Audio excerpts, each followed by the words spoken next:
네, 24시간 돌아가는 우리 크립토 시장에서 여러분들과 함께 투자 전략을 세워보는 시간이죠. 이제는 암호화폐가 대세다. 안녕하세요. 코인랩소디의 진행을 맡은 아나운서 이승희. 장아주입니다.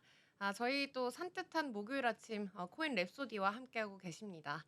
저희가 또 간밤 정말 요새 정신을 못 차릴 정도로 너무 네, 많은 이슈가 쏟아져 나오고 있어요. 맞습니다. 관세 전쟁을 했다가 또 합의를 했다가 일론 머스크랑 트럼프랑 싸웠다가 또 화해를 했다가 그리고 이번 그래서 주에도 지표도 굉장히 많이 발표되고 있잖아요. 아직까지 예정되어 있는 것들도 많고요. 또 제일 중요하게 보는 그러니까 연준이 지금 매크로 경제 지표를 앞으로 금리 인하 그리고 금리 동결에 있어서 굉장히 많이 보고 있는데 그중에서도 가장 중요하게 여기는 소비자 물가 지수 또 CPI가 발표가 났죠. 네. 그 부분에 대해서 또 오늘 승희 앵커님께서 한번 다뤄드릴 예정입니다.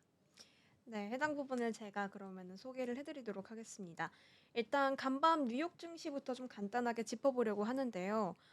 소비자 물가 지수가 발표됐는데 시장 예상보다는 하회를 했습니다. 하지만 뉴욕 증시는 숨고르기에 들어갔습니다. 미중 무역 협상에서도 합의안 도출에서도 좀 긍정적인 성과가 나오기도 했지만요. 약세 마감을 했거든요.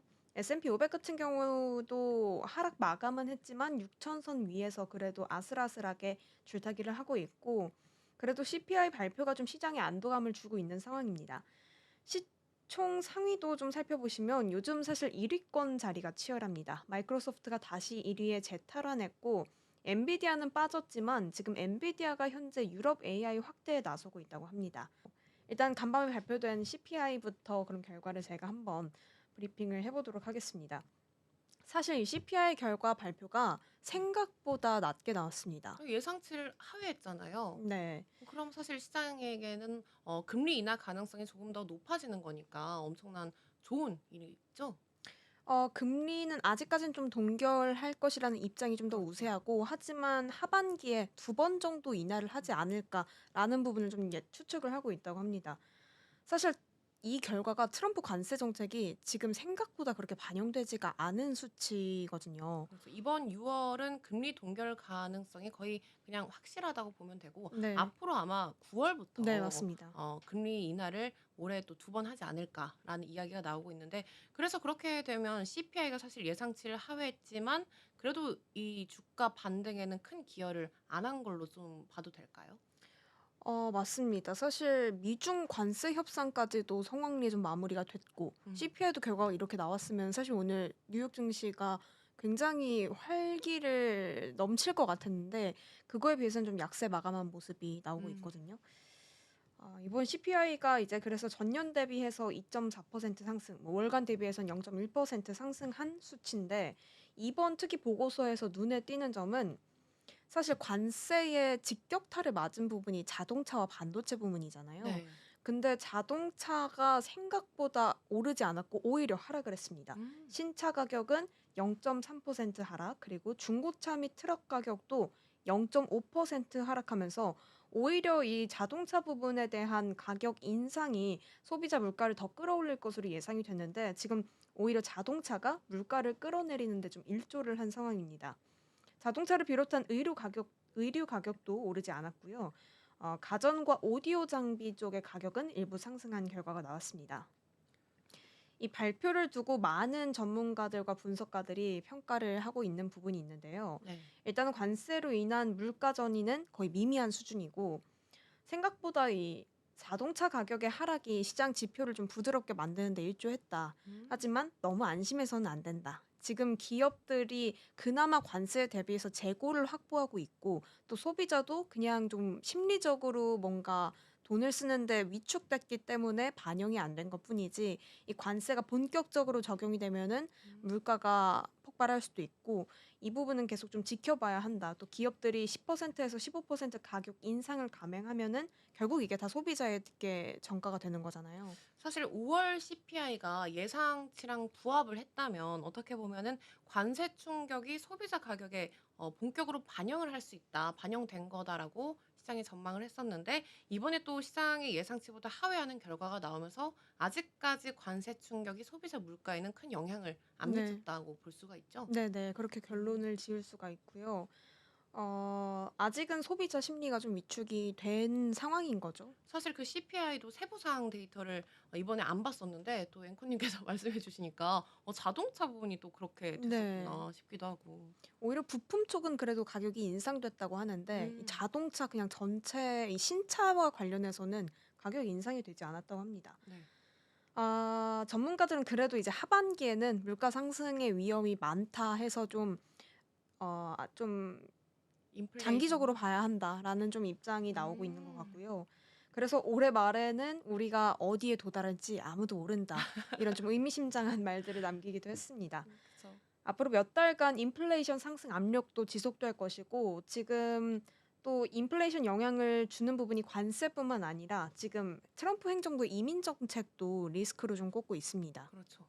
그러니까 관세랑 또 이민 정책 때문에 앞으로 노동률도 계속해서 떨어질 것 같고. 네. 그러니까 연준은 그러다 보니까 지금 굉장히 고민이 너무 많을 것 같아요. 맞습니다. 물가는 아직 안정화가 안 됐는데 트럼프 대통령은 계속 금리 인하를 하라 하고 맞아요. 그러다 보니까 어떻게 보면은 파월 입장에서는 어떻게 할지 모르는 그런 상황이 오지 않을까라는 생각이 드네요. 네. 게다가 또 트럼프가 이 파월 의장의 임기가 얼마 남지 않았잖아요. 네.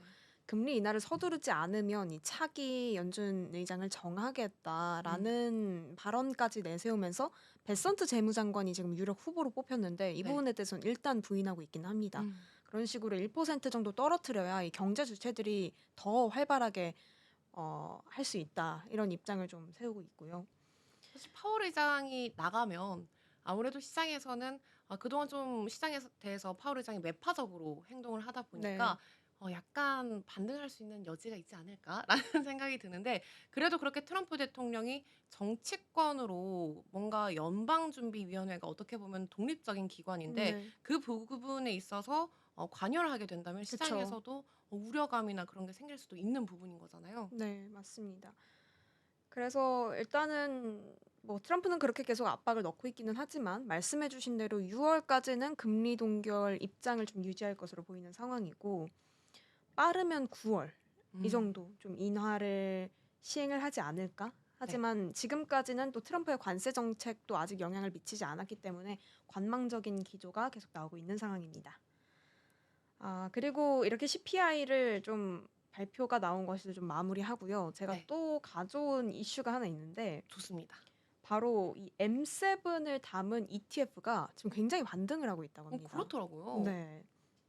최근 증시에서는 이 M7 기업에 집중 투자하는 ETF가 뜨거운 상승세를 꼽히고 있는데요. 사실 저도 M7에 대해서 개별 종목으로 투자를 하기에는 약간 부담감이 있을 수도 있는데 M7 ETF는 또 눈길이 가더라고요. 네. 게다가 이게 액티브 ETF라고 합니다. 네. 이 지수를 그대로 따라가지 않고 전문가가 고르는 ETF이기 때문에 사실 펀드처럼 이렇게 좀 자유롭게 사고 팔 수 있고 음. 펀드처럼 운용이 된다는 장점을 좀 가지고 있는 ETF거든요. 사실 이 트럼프 관세 정책에 대한 우려 때문에 하락하는 모습을 보였고 한때 마이너스 25%에 달하기도 했었지만 최근 한 달 사이에 약 13% 가까이 급등하면서 S&P 500을 크게 아웃퍼폼하는 모습을 보였다고 합니다. 어, 이 블룸버그가 산출하는 M7과도 동일한 흐름을 보이고 있다고 하고 음. 굉장히 요즘 주목을 많이 받고 있는 부분인데 그럼 과연 이 M7 주식 이 펀드에 ETF에 있어서 뭐가 반등을 이끌었냐라고 했을 때는 일단은 좀 대표적으로는 관세 우려에 대한 어떤 긴장감이 해소된 부분과 그리고 M7의 성장 의구심이 해소된 부분으로 좀 꼽을 수 있을 것 같습니다. 일단 이 표에서도 보시다시피 엔비디아가 가장 크게 상승을 했어요. 엔비디아가 이 AI 서버에 대한 어떤 의구심을 좀 잠재워 주기도 했고 이 서버에 대한 수요 폭증도 나오면서 주가가 최근에도 많이 올랐죠. 그러면서 이 ETF 전체의 상승을 좀 견인하기도 했습니다. 알파벳과 메타도 생성형 AI 실적에 대한 수혜 때문에 같이 오르는 데 기여를 했고요. 메타 같은 경우에는 AI 기반 광고 추천 알고리즘이 성능을 향상시켰고 알파벳은 제미나이 모델 상용화 확대로 인해서 AI 신뢰도를 계속해서 다시 확보해주고 있습니다. 사실 이 안에서 MS랑 애플은 그렇게 수익률이 좀 상대적으로 좀 뒤처지고 있기는 하지만 그래도 일단 이 안에서 하락한 주식은 없다는 게 가장 음. 좀 특장점으로 꼽을 수 있는 것 같습니다. 이에 더해서 관세 리스크 완화도 상승에 많이 기여를 했고요. 공급망 사실 굉장히 안정됐잖아요. 휘토류 수출을 재개하면서. 그렇죠. 그 부분도 많이 영향을 줬고 그렇기 때문에 이 테슬라와 아마존 같이 이 유통 기반인 기업들이 이 공급망이 완화되다 보니까 여기에 또 수혜를 입어서 투자 심리가 좀 개선된 모습까지 보여주고 있습니다. 사실 우리가 미증시를 투자하시는 분들이 종목별이나 섹터별로 잘 모르고 투자하시는 분들이 많은데 어떻게 보면은 이 나스닥 M7만큼 수익률이 좋은 종목이 없잖아요. 네, 그쵸. 근데 시가총액 자체만 본다면 너무나도 무겁기 때문에 사람들이 '아 저게 또 설마 가겠어? 이미 많이 저렇게 올랐는데 가겠어?' 하는데 역시 이 종목들도 될 놈 될 갈 놈 갈이라고 가는 놈이 더 가고 되는 놈들이 더 잘 가더라. 네. 그걸 제가 M7을 보면서 느꼈거든요. 엔비디아 시가총액 그렇게 무거운데 잘 가고 또 그다음에는 비트코인 시가총액 그렇게 무거운데 잘 가는 거 보면은 저도 만약에 개별 종목으로 투자하기 어려울 때는 어쨌든 M7 ETF를 보는 게 어떻게 보면은 일반적인 투자자 입장에서는 제일 안정적인 수익률을 네네. 가져갈 수 있지 않을까. 그리고 심지어 이게 또 M7 ETF 같은 경우에는 주기적으로 비중을 좀 조절을 해 줘요. 그래서 특정 음. 종목이 너무 올라가게 된다면 그걸 줄이고 또 다른 종목을 넣어 주는 리밸런싱까지 자동화되어 있기 때문에 그 부분에 있어도 또 한번 좋다라는 생각이 듭니다. 맞습니다. 특히 요즘 이 ETF 안에서 AI나 반도체 이쪽이 좀 선두로 인기를 끌고 있기 때문에 그 영향까지 좀 톡톡히 보는 것 같고요.